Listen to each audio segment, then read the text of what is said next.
Bansos PKH dilanjutkan di tahun 2025 dan ada upaya pemerintah mengurangi secara bertahap penerima bansos. Pada tahun 2025 pencairan PKH diperuntukkan hanya untuk kelompok ini saja.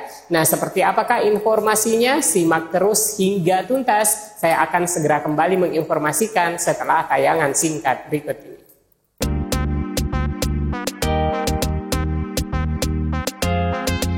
Halo semua teman-teman, Assalamualaikum warahmatullahi wabarakatuh. Pemerintah terus berupaya meningkatkan efektivitas penyaluran bantuan sosial bansos seperti program Keluarga Harapan (PKH) dan bantuan pangan non-tunai (BPNT) November-Desember 2024. Salah satu upaya terbaru adalah dengan menyusun data tunggal sosial ekonomi (DTSE) yang akan menjadi acuan utama dalam penyaluran bansos di masa mendatang. Saat ini pencairan bansos PKH dan BPNT untuk periode November-Desember 2024 masih terus berlangsung. Namun terdapat beberapa kendala seperti adanya perbedaan data antara DTKS, Dukcapil, dan data perbankan yang menyebabkan beberapa penerima manfaat belum menerima bantuan. Pemerintah tengah mengupayakan penyelesaian data tunggal sosial ekonomi (DTSE) yang akan menjadi acuan utama dalam penyaluran bantuan sosial di tahun 2025. Data ini akan menggabungkan berbagai sumber data seperti data dari PT PLN, PT Pertamina, Kementerian Sosial, dan data registrasi sosial ekonomi.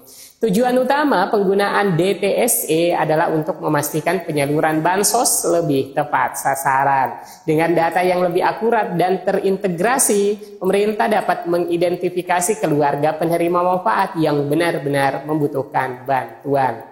Selain itu, DTSE juga diharapkan dapat meningkatkan efisiensi dan transparansi dalam pengelolaan program bansos.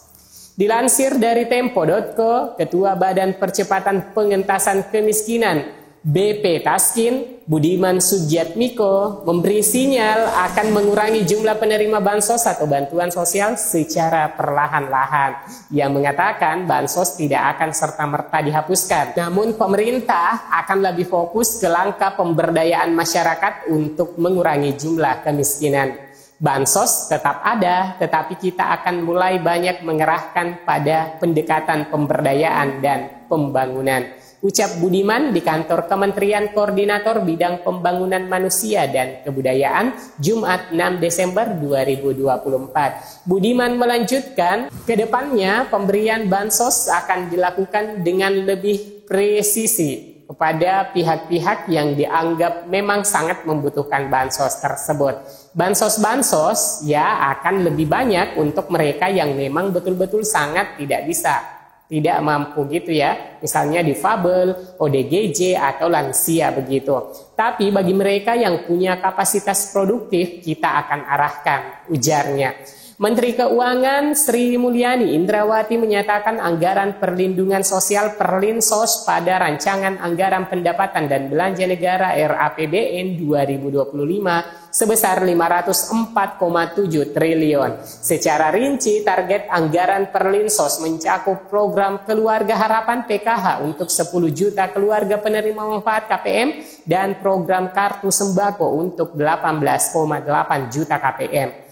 Pada tahun 2025, bantuan PKH mengacu pada 3 kelompok penerima yang diistilahkan dengan komponen PKH. Di tahun 2025, beberapa bansos favorit memang dilanjutkan seperti bantuan program sembako dan PKH. Kendati pun demikian, khususnya bantuan PKH, data penerimanya itu semakin diperketat dan tidak semua warga miskin bisa menerima. Ada persyaratan yang harus terpenuhi sehingga KPM dapat menerima bantuan PKH ini. Dikarenakan PKH itu adalah program bantuan untuk keluarga miskin atau di bawah garis kemiskinan yang memiliki komponen dan kategori. Bila KPM tidak memiliki salah satu dari 3 komponen dan sedikitnya 1 kategori PKH, maka bantuan akan terhenti. Perlu diketahui bahwa syarat cairnya PKH itu harus ada dari salah satu atau lebih komponen dalam keluarganya. Jadi jika saja teman-teman memiliki kategori selama ini hanya kategori pendidikan saja dan terbayarkan hanya anak sekolahnya saja, Dan seiring berjalannya waktu, apabila teman-teman sebagai pengurus yang beranjak menjadi usia 60 tahun, maka teman-teman semua menjadi salah satu kategori juga, yaitu kategori lansia pada komponen kesejahteraan sosial di dalam PKH.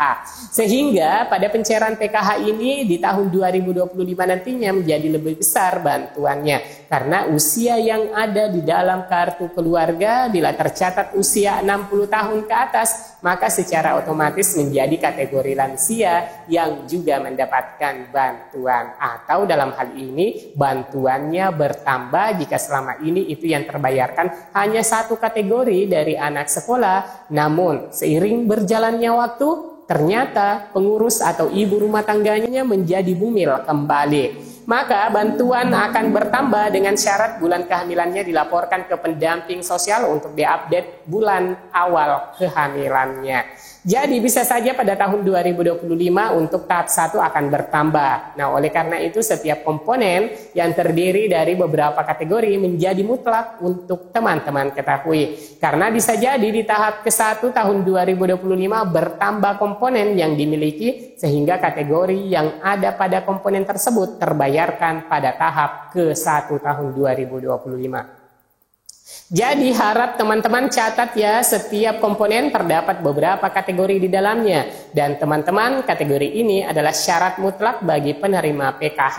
Oleh karena itu betapa rentannya kehidupan di bawah garis kemiskinan, sekalipun bila tidak memiliki salah satu kategori maka tidak akan mendapatkan bantuan program Keluarga Harapan atau PKH walaupun pada tahun 2025 nantinya.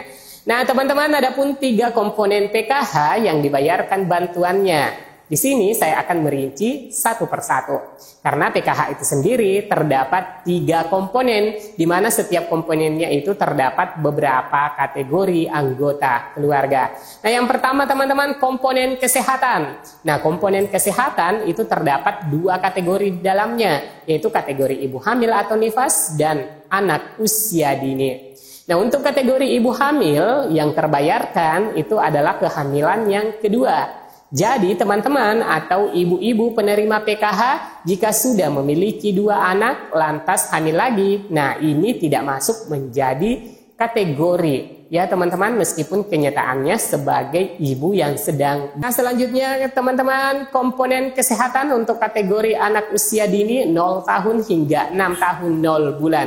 Jika 6 tahun lebih 1 hari ini tidak termasuk ya teman-teman, jika pada saat verifikasi perhitungan bantuan ternyata usia anak sudah melebihi dari 6 tahun 0 bulan. Dan untuk komponen anak usia dini hanya diberlakukan sampai pada anak pertama dan kedua saja. Kemudian teman-teman, komponen berikutnya yang dibayarkan pada PKH adalah komponen pendidikan. Nah untuk komponen pendidikan yaitu anak yang bersekolah pada jenjang sekolah formal yang terdaftar pada data pokok pendidikan atau Dapodik ataupun EMIS. Nah teman-teman, selanjutnya komponen yang dibayarkan di PKH adalah komponen yang ketiga, yaitu komponen kesejahteraan sosial. Nah teman-teman, untuk komponen kesejahteraan sosial di sini yang meliputi disabilitas berat dan lansia. Untuk bantuan PKH lansia itu adalah 2,4 juta rupiah per tahun dan disabilitas berat 2,4 juta rupiah per tahun. Siap. Dan perlu diketahui bahwa tidak semua disabilitas atau kecacatan bisa masuk menjadi penerima. Tetapi kecacatan berat adalah disabilitas yang tidak dapat beraktivitas tanpa bantuan orang di sekitarnya. Untuk bantuan kesejahteraan sosial yang tidak terbayarkan kategorinya itu disebabkan karena umumnya kasus umum dan ini sering terjadi adalah data komponen tersebut tidak online di Dispenduk Capil. Baik teman-teman, demikian informasi kali ini 3 komponen yang menjadi syarat bisa cairnya PKH di tahap 1 tahun 2025. Semoga informasinya bermanfaat. Sampai jumpa di video selanjutnya. Wassalamualaikum warahmatullahi wabarakatuh.